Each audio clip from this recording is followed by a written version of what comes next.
Écrivaine respectée, Amélie Nothomb est une personnalité unique. Ses romans, profonds et prenants, marquent tout autant que ses lubies personnelles ou que son histoire de vie difficile. Et après avoir résumé dans son ouvrage précédent sa relation avec sa sœur Juliette, CIST au plus gros traumatisme de sa jeunesse qu'elle s'attaque, un viol à 12 ans, qui l'a tiré très bas. Avec ses tenues noires, ses chapeaux excentriques, mais surtout ses romans salués par la critique qui mêlent sa vie privée, ses passions et des sujets brûlants, difficile de passer à côté d'Amélie Nothomb et de sa trentaine de romans en tout genre. Mais le dernier, Psychopompe, aborde un sujet difficile. Qu'elle a tué pendant trop longtemps, le viol subi à l'âge de 12 ans par 4 hommes, alors qu'elle était en vacances au Bangladesh. En interview pour nos confrères du magazine Elle a d'ailleurs accepté de raconter ce moment difficile, qui l'a traumatisé longtemps.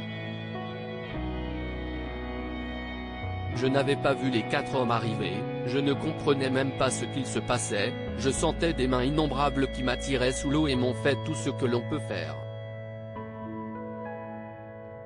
J'ai vraiment cru que j'allais mourir, mais ce qui l'emportait, c'était la terreur. Il m'a fallu un siècle pour crier. Ma mère est arrivée en courant, ce qui les a fait fuir. Se souvient-elle de cet épisode, qui s'est donc déroulé en 1978.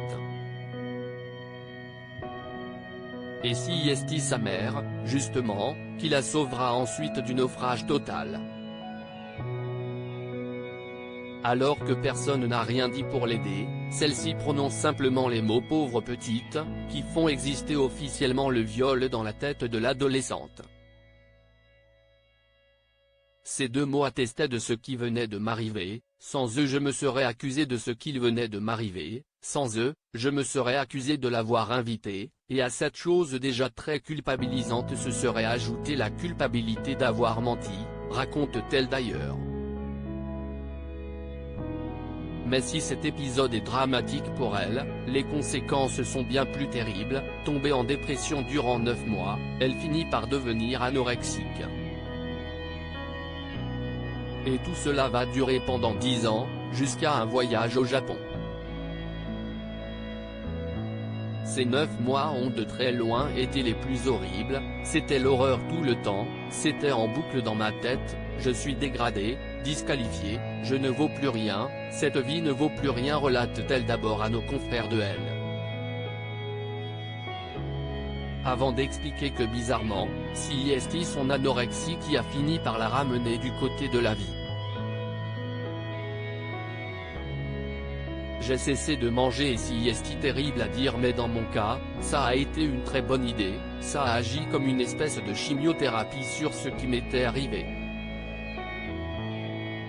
J'ai bien failli y laisser ma peau, j'ai souffert comme un chien, mais dès l'instant où j'ai mis cette machine en branle, le problème précédent s'éloignait, jusqu'à ne plus exister.